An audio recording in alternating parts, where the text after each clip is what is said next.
Hello दोस्तों, स्वागत है आपका मेरी एक नई कहानी में। दोस्तों, मैं एक टैक्सी ड्राइवर था। रात के 2 बजे मैं रेलवे स्टेशन के बाहर खड़ा था। तभी एक लड़की छोटा सा बैग के लिए ठंड से कंपती हुई मेरे पास आई और बोली, भैया मुझे किसी होटल तक ले चलोगे? मैंने आसपास देखा, इतनी रात को वहाँ कोई टैक्सी नहीं थी और स्टेशन भी लगभग खाली हो चुका था। मैंने उससे कहा, मैडम इस वक्त ज़्यादातर होटल बंद रहते हैं, अगर आप चाहे तो कुछ देर मेरे घर पर आराम कर सकती हैं। सुबह मैं आपको होटल छोड़ दूंगा। लड़की थोड़ी देर सोच में पड़ी, फिर उसने हमें सिर हिला दिया। हम टैक्सी में बैठकर निकल पड़े।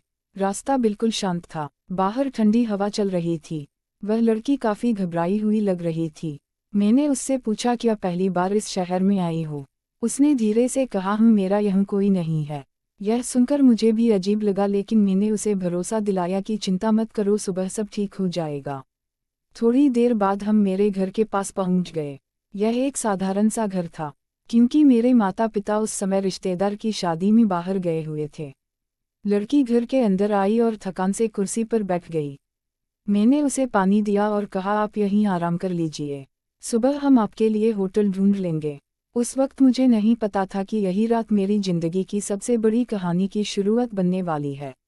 अब मैं आपको अपने बारे में बताता हूँ। मेरा नाम अमित है। मेरी उम्र 30 साल हो चुकी है, लेकिन अभी तक मेरी शादी नहीं हुई थी। पढ़ाई के बाद मैंने काफ़ी साल नौकरी की कोशिश की, लेकिन कहीं भी ढंग की नौकरी नहीं मिली। आखिरकार मैंने लोन लेकर एक टैक्सी खरीदी और ड्राइवर बन गया। मेरे पापा अच्छी नौकरी करते थे और मेरी मां स्कूल टीचर थी। वह चाहते थे कि मैं भी किसी अच्छे काम में लगूं, लेकिन मेरी किस्मत ने मुझे यहाँ ला खड़ा कर दिया। मेरी मां अक्सर मुझे कहती थी, बेटा अब तू 30 साल का हो गया है, शादी कर ले। मैंने हंसकर टाल दिया, क्योंकि मुझे लगता था कि टैक्सी ड्राइवर से कौन लड़की शादी करेगी। तभी एक दिन उन्होंने कहा, हमारे गांव में एक लड़की है बहुत अच्छी, मैं उसकी मां से बात कर रही हूँ। 2 दिन बाद उन्होंने बताया कि लड़की वाले रिश्ते के लिए मान गए हैं और हमें लड़की देखने के लिए बुलाया गया। लेकिन मैंने मां की बात को टाल दिया। मैंने कहा, मुझे किसी गांव के लड़के से शादी नहीं करनी, मैं तो शहर की किसी मॉडर्न लड़की से शादी करना चाहता हूँ।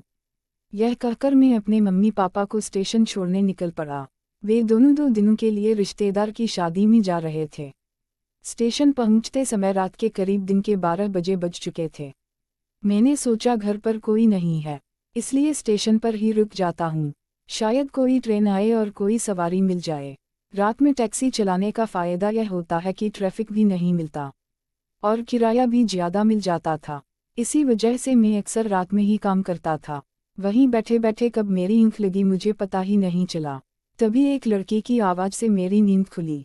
जब मैंने आँखें खोला तो देखा आसपास कोई दूसरी टैक्सी नहीं थी। शायद कोई ट्रेन आई थी और सारे ड्राइवर सवारे लेकर चले गए थे। मैं अकेला ही वहाँ बैठा था। मैं उस लड़की की तरफ देखने लगा। उसने मुझसे पूछा, चलोगे क्या? मैंने सिर हिलाकर कहा, बताइए कहाँ चलना है। वह ठंड से कांप रही थी और बाहर बहुत सर्दी थी। वह टैक्सी के अंदर आकर बैठ गई। मैं उससे पूछता रहा कि आपको कहाँ जाना है। कुछ देर वह चुप रही, फिर बोली, मेरे पास जाने के लिए कोई जगह नहीं है। मैं पहली बार इस शहर में आई हूँ और मुझे भी पता नहीं है। यह सुनकर मैं हैरान रह गया।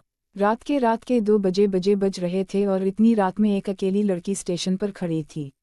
मैंने कहा, मैडम इतनी रात को यूं अकेले रहना ठीक नहीं होता, कोई तो जगह होगी जहां मैं आपको छोड़ सकता हूँ। वह थोड़ी देर चुप रही, फिर बोली, मुझे किसी होटल में ले चलो। उसकी बात सुनकर मैं टैक्सी आगे बढ़ाने लगा। वह लड़की बहुत घबराई हुई और परेशान लग रही थी। मैं उससे फिर पूछा, क्या आपका इस शहर में कोई भी नहीं है जहां मैं आपको छोड़ सकूं? थोड़ा सोचने के बाद उसने कहा, नहीं।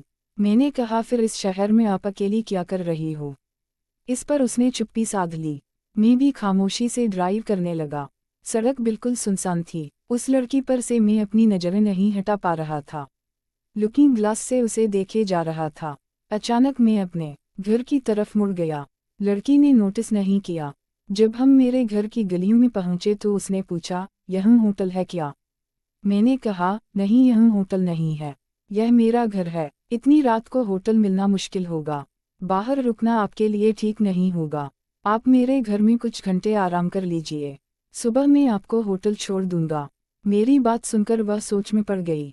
फिर बोली, ठीक है, शायद वह अपने आप को मेरे साथ सुरक्षित समझ रही थी। मैं उसे घर के अंदर ले आया, लेकिन जब उसने देखा कि घर में कोई नहीं है तो वह थोड़ा घबरा गई। वह आंगन में बैठ गई और बोली, मैं यहीं बैठी हूँ, आप आराम कर लीजिए। वह बहुत थकी हुई लग रही थी, शायद बहुत दूर से आई थी।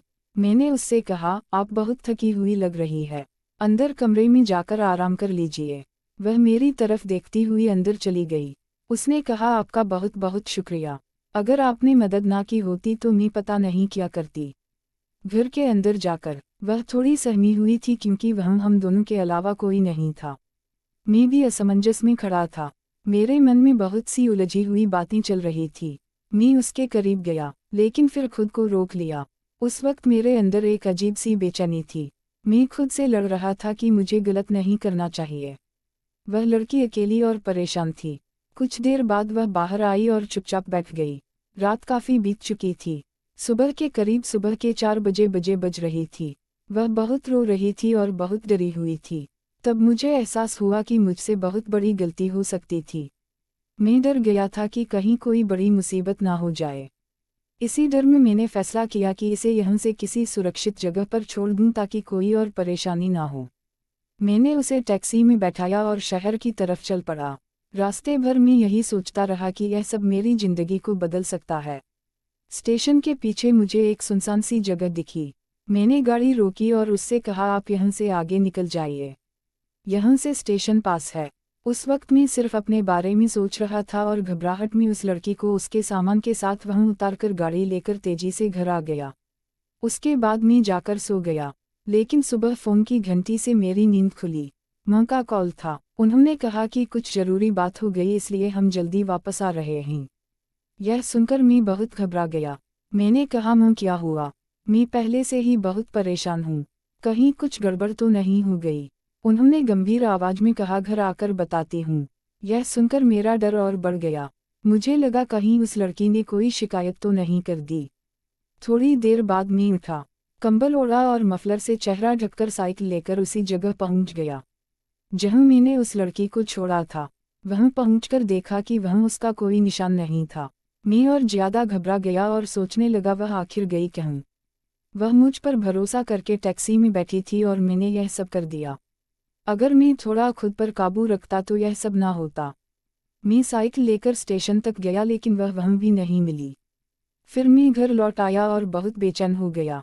धीरे धीरे मेरे अंदर पछतावा होने लगा। मैं खुद से गुस्सा कर रहा था, सोच रहा था अगर मेरी बहन के साथ कोई ऐसा करता तो मुझे कैसा लगता। दिन भर मैं ऐसी सोच में डूबा रहा। शाम होते ही मेरी माँ घर आ गई। उन्हें देखते ही मेरा दिल जोर जोर से धड़कने लगा। मुझे लगा उन्हें सब पता चल गया होगा। माँ ने मुझसे पूछा, क्या बात है, तुम इतने परेशान क्यों हो? मैंने कहा, मेरी तबीयत ठीक नहीं है। माँ ने कहा, रात को ऐसा क्या हुआ बेटा? यह सुनकर मेरा डर और बढ़ गया। मैं चुप ही रहा। तब माँ ने कहा, मैंने तुम्हारी शादी तय कर दी है और 10 दिनों के अंदर तुम्हारी शादी होगी। यह सुनते ही मेरे पैरों तले जमीन खिसक गई। मैंने कहा, माँ यह क्या कह रही हो? उन्होंने कहा, तुम्हारे लिए यही सही रहेगा। आज से ही मैं शादी की तैयारी शुरू कर दूंगी। मेरी माँ की बातों पर मुझे ऐसा लगने लगा कि उन्हें मुझ पर शक हो गया है। शायद वह सोच रही थी कि मैं गलत रास्ते पर जा रहा हूँ, इसलिए मेरे लिए शादी का फैसला कर लिया।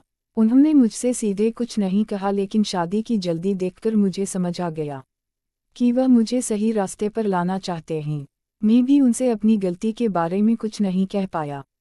जिस लड़की से मेरी शादी तय हुई थी उसकी मैंने शक्ल तक नहीं देखी थी। बस इतना पता था कि उसका नाम उर्मिला है और वह मेरी माँ की जान पहचान में से है। लेकिन मेरा मन बार बार उसी स्टेशन वाली लड़की के बारे में सोच रहा था। मैं चाहता था कि वह मुझे एक बार मिल जाए ताकि मैं उसे माफ़ी मांग सकूं और उसे शादी कर सकूं। मैंने उसे ढूंढने के लिए अपनी ड्यूटी बढ़ा दी। हर जगह उसी को तलाश करता रहा लेकिन वह कहीं नहीं मिली। मुझे लगा शायद वह शहर छोड़कर चली गई। मैं ऊपर वाले से रोज यही दुआ करता था कि वह एक बार मुझे मिल जाए। इसी बीच शादी का दिन आ गया। हम बारात लेकर घर निकले। काफ़ी दूर का सफ़र था। बस से शादी की जगह पहुँचे। पंडित जी मंत्र पढ़ रहे थे। कन्यादान के बाद मैंने उसकी मांग में सिंदूर भरा। दुल्हन ने घूंघट कर रखा था और मैंने उसकी शक्ल भी नहीं देखी थी। मैं मन ही मन सोच रहा था कि यह गांव की लड़की है। क्या मैं इसे कभी प्यार कर पाऊंगा? मैं यही सोच रहा था। वैसे भी कहीं ना कहीं स्टेशन वाली लड़की को मैं अपना दिल दे चुका था। इस गुम की सीधी सादी लड़की को मैं अपनी पत्नी के रूप में स्वीकार नहीं कर पा रहा था। दुल्हन को लेकर हम घर आ चुके थे और मैं सुहागरात के कमरे में पहुंचा। मेरा दिल बहुत भारी था। मैं उसके पास गया। मेरी पत्नी दुल्हन बनकर बैठी थी। मैंने उससे कहा, देखो मैं भी तुम्हें अपना दिल नहीं दे सकता। मैं एक बहुत बड़ा गलती कर चुका हूँ। मैंने एक लड़की के साथ बहुत गलत किया था। बाद में मुझे एहसास हुआ कि यह मेरी भूल थी। मैंने उसे बहुत ढूंढा था। उसके पैर पकड़कर माफ़ी मांगना चाहता था। उसे शादी करना चाहता था। लेकिन मेरी मुन्नी मेरी गलती का अंदाजा हो गया था। इसलिए उन्होंने मेरी शादी तुमसे करवा दी। लेकिन मैं भी तुम्हें वह प्यार नहीं दे सकता। मुझे माफ़ कर देना। इतना कहकर मैं कमरे से बाहर जाने लगा। तभी उस लड़की ने मेरा हाथ पकड़ लिया। उसने कहा, आप जैसे भी हो, मुझे आप अच्छे लगते हो। इंसान से गलती हो जाती है। मैं दुआ करूंगी कि आपको वह लड़की मिल जाए और वह आपको माफ़ कर दे। इतना कहकर उसने अपना घूंघट हटा दिया। मैं उसकी तरफ देखना नहीं चाहता था, लेकिन उसके शब्दों ने मुझे रोक लिया। जैसे ही मैंने नज़र उठाई, मेरे पैरों तले जमीन निकल गई। मेरी पत्नी उर्मिला वही स्टेशन वाली लड़की थी। मैं बिल्कुल हैरान रह गया। उसने कहा, उस रात मैं आपसे मिलने ही आई थी। मैं ही वह गांव वाली लड़की हूँ जिसका रिश्ता आपने पहले ठुकरा दिया था। आपकी मां चाहती थी कि मैं आपका दिल लटम, इसलिए उन्होंने मुझे उस रात बुलाया था। मुझे आपके पते पर जाना था, लेकिन आप मुझे टैक्सी में मिल गए। मुझे कभी अंदाजा नहीं था कि सब कुछ ऐसा हो जाएगा। अगले दिन मैंने अपनी आपकी मां को सब कुछ बताया और उन्होंने हमारी शादी तय कर दी। मुझे नहीं पता था कि आप अंदर से इतना पछता रहे हैं। यह सुनकर मेरी आंखों से आंसू आ गए। मैंने उसके सामने हाथ जोड़ दिए। मैंने कहा, मैंने शहर की हर जगह तुम्हें ढूंढा था। जब तुम नहीं मिली तो मैं बहुत डर गया था। अगर मिल जाती तो मैं तुमसे ही शादी करता। उस रात मैं खुद को संभाल नहीं पाया था। तुम्हें देखकर मेरी समझ काम नहीं कर रही थी। मैंने अपनी जिंदगी में तुम जैसी लड़की कभी नहीं देखी। मुझे तो